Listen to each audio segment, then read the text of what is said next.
Assalamualaikum warahmatullahi wabarakatuh. Halo teman-teman sekalian, berjumpa kembali dengan saya Budi Dharma. Kita akan membahas studi kasus yang kedua di mata kuliah Akuntansi Manajemen. Dengan tema kita kali ini adalah perilaku biaya. Mari kita perhatikan videonya. Baik, yang kita bahas kali ini adalah konsep dasar biaya dan perilaku biaya ya. Teman-teman bisa periksa case study-nya. Baik, kita akan masuk ke konsep-konsep inti ya. Yang pertama adalah apa itu biaya. Biaya adalah pengorbanan sumber daya yang diukur dalam satuan moneter untuk memperoleh barang atau jasa dengan manfaat ekonomi saat ini atau di masa yang akan datang. Nah, kalau di manufaktur, biaya itu mengalir dari bahan baku menjadi work in process ya, kemudian barang jadi, kemudian beban pokok, penjualan saat produk kemudian dijual. Nah, ini adalah determinasi awal dari biaya. Nah, kemudian biaya itu punya objek dan pemicu. Kenapa dia jadi biaya? Nah, objek biaya atau cost objek itu adalah segala sesuatu yang ingin diukur. Misalkan produk, pesanan, pelanggan, lini, departemen, dan sebagainya ya. Nah, pemicu dari biaya tersebut atau cost driver-nya adalah faktor-faktor yang menyebabkan biayanya menjadi berubah. Misalkan perubahan jam tenaga kerja itu akan menambah biaya ya kan. Sama halnya seperti penambahan jam mesin, jumlah batch atau jumlah order dan sebagainya. Nah, ini adalah contoh-contoh dari cost driver itu sendiri. Kemudian, biaya itu diklasifikasikan menjadi beberapa jenis ya. Yang pertama adalah keterlacakan ke objek biaya. Ada dua nih, ada biaya langsung dan biaya tidak langsung. Kalau biaya langsung bisa ditelusuri langsung ke objeknya. Misalkan kita membuat kain untuk satu pesanan, maka sudah jelas biayanya satu pakaian tadi yang akan kita bebankan ke satu customer. Kemudian ada overhead nih, biaya yang mendukung banyak objek dan perlu dialokasikan. Contohnya biaya pabrik, utilitas pabrik. Utilitas pabrik nih kayak biaya listrik ya, biaya listrik, biaya maintenance, dan sebagainya. Nah, listrik untuk menghidupkan pabrik itu kan tidak mungkin dikhususkan untuk satu pesanan kain ya, kan nggak mungkin. Pasti ada banyak kain yang diproses ke berbagai customer. Nah, oleh karena itu, maka biaya listrik tadi tidak bisa disebut dengan biaya langsung, tapi biaya yang sifatnya tidak langsung ke dalam produk kain tadi. Kemudian klasifikasi berikutnya adalah didasarkan fungsi. Ada biaya produk, nah masuk ke persediaan sampai barang dijual. Ini contoh ada bahan baku, tenaga kerja, ada overhead. Kemudian ada biaya periode, yaitu biaya yang dibebankan ke periode terjadinya. Ya. Kemudian klasifikasi berikutnya adalah berdasarkan volumenya. Nah, ini ada biaya tetap, biaya variabel, biaya campuran, atau biaya bertetangga ya. Nah, biaya tetap ini biasanya berhubungan dengan sesuatu yang sifatnya konstan. Nah, per unit turun saat volume akan naik. Misalkan kalau kita sewa rumah nih, sewa rumah ya kan. Kalau kita mensewa rumah kemudian untuk proses bisnis hanya satu, maka ya bisnis tadi fungsinya adalah untuk membayar sewa rumah tadi. Nah, kalau dalam satu rumah tadi kita punya bisnis ada 10 begitu ya, maka biaya yang muncul tetap sewa rumahnya tetap satu, tapi alokasinya menjadi berubah-berubah ya kan, karena bisa jadi 1/10 karena kita punya 10 bisnis. Nah, sedangkan biaya variabel ini sifatnya konstan dengan volume. Kalau tadi kan volume semakin banyak, ya tetap aja biayanya. Bahkan kalau dihitung-hitung sebenarnya biayanya menjadi turun ya. Tapi kalau biaya variabel, mau volumenya sebanyak apapun, dia tetap akan meningkat. Contohnya apa? Contohnya biaya bahan baku. Kalau penjualan kita 100, maka biaya bahan bakunya pasti berhubungan dengan 100. Nah, ketika suatu waktu pesanan kita jadi 1000, ya biayanya jadi 1000, nggak mungkin jadi 100. Ya, itu contohnya ya. Kemudian klasifikasi berikutnya adalah berdasarkan keputusan. Ini biasanya contohnya ya, ada biaya relevan, ada sunk cost. Sunk cost ya, ini paling sering nanti kita dengar, atau biaya yang terbenam. Kemudian ada biaya peluang, ada differential atau incremental cost, kemudian ada biaya yang dapat dihindari.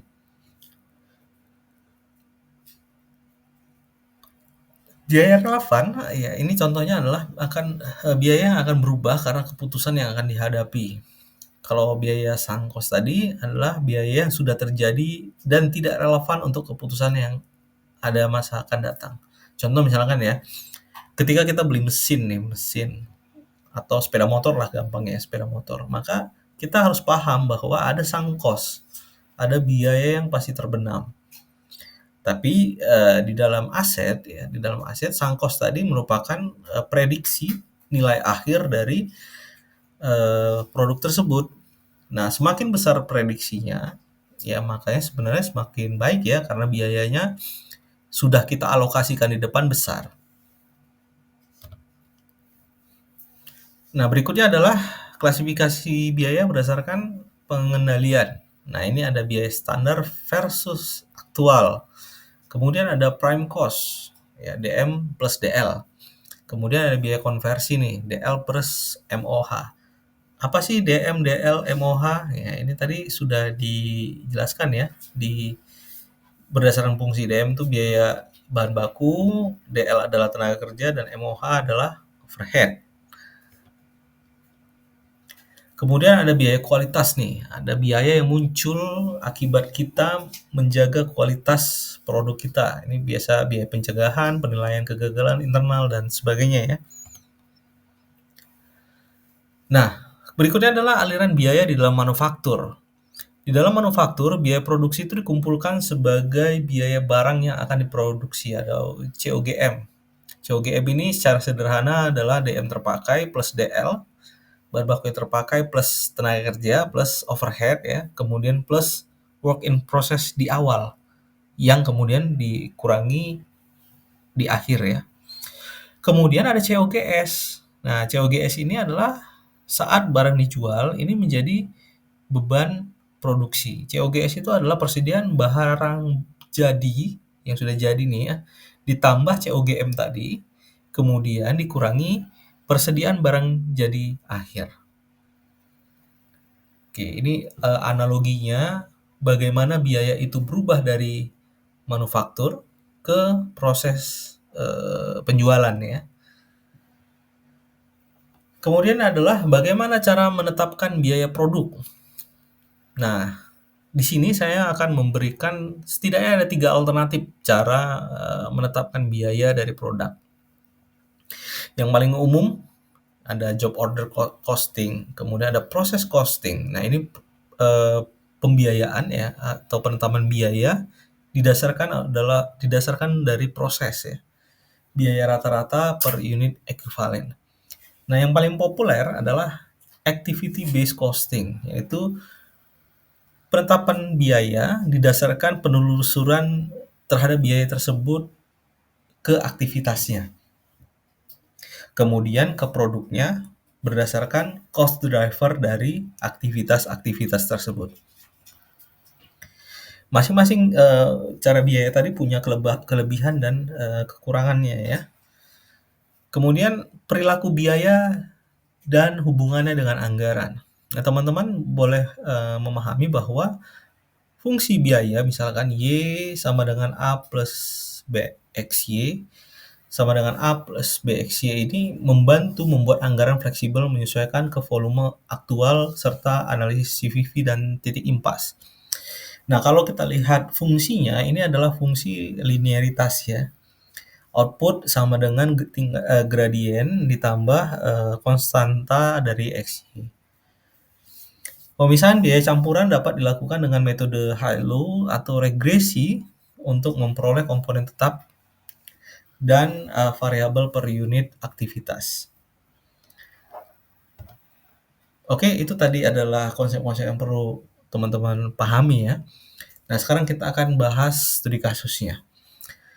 Perilaku biaya atau cost behavior adalah cara biaya berubah. Tadi kita sudah jelaskan ya, sedemikian rupa tentang konsep dari biaya. Nah, perubahan dari biaya tersebut didasarkan oleh aktivitas-aktivitasnya. Kemudian ada volume-volumenya juga. Dalam praktek manajerial, biaya umumnya dipetakan menjadi biaya variabel, biaya tetap, biaya campuran, dan biaya bertetangga ya, tadi sudah kita bahas. Nah, pemisahan ini sebenarnya titik kunci untuk melakukan perencanaan penganggaran. Nah, oleh karena itu kita harus memahami bahwa penting mengenal dari perilaku biaya ini dikarenakan menentukan perilaku ini akan menentukan bagaimana total biaya dan margin kontribusi akan bereaksi saat volumenya berubah. Nah, misalkan dasar analisisnya cost volume profit nih, kemudian titik impas, kemudian titik bauran harga. Perilaku biaya juga memungkinkan kita untuk menyusun anggaran yang lebih fleksibel karena didasarkan biaya sesuai dengan volume dari aktual keluarnya produk.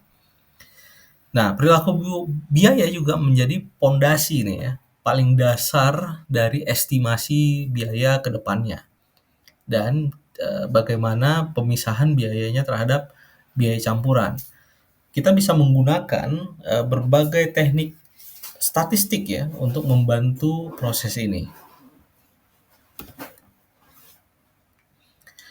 Pertanyaan berikutnya, bagaimana memakainya untuk strategi efisiensi, terutama pada saat bahan baku naik? Saya akan memberikan beberapa serial langkah ya untuk memahami hal ini. Langkah yang pertama adalah memetakan strukturnya dulu. Ya, kemudian setelah dipetakan strukturnya, diestimasi fungsinya. Kita akan membagi biaya tersebut setidaknya menjadi 3 bagian, yaitu tetap, variabel, dan campuran. Nah, untuk khusus pada biaya campuran, kita akan menggunakan formulasi regresi untuk mempermudah ya mengestimasinya. Misalkan kita menggunakan Y sama dengan A plus B XY. Nah, Y ini adalah titik biaya campurannya, sedangkan X dan Y-nya itu adalah biaya tadi ya, tetap dan variabel. Ini akan membantu kita mensimulasikan dampak kenaikannya ya.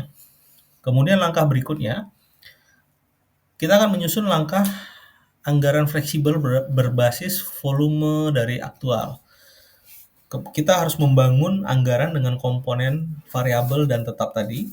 Kemudian kita membandingkan aktual dengan anggaran fleksibel pada volume yang sama. Sehingga kita akan paham mana yang efisien, mana yang efektif ya.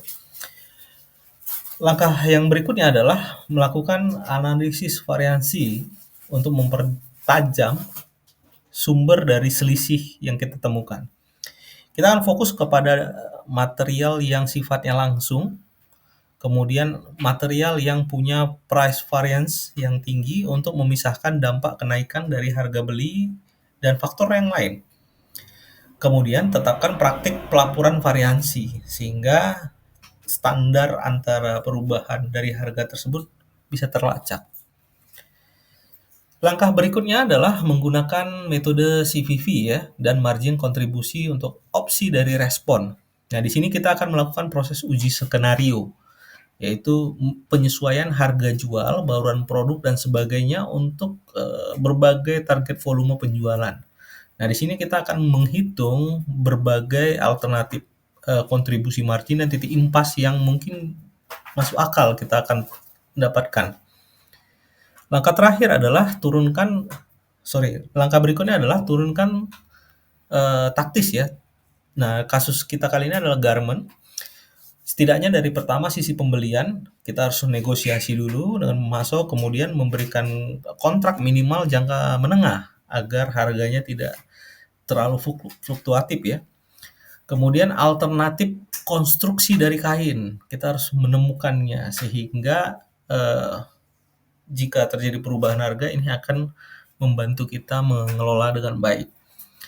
Dari sisi produksi kita harus mengoptimalisasi proses produksinya. Contoh, menerapkan rework.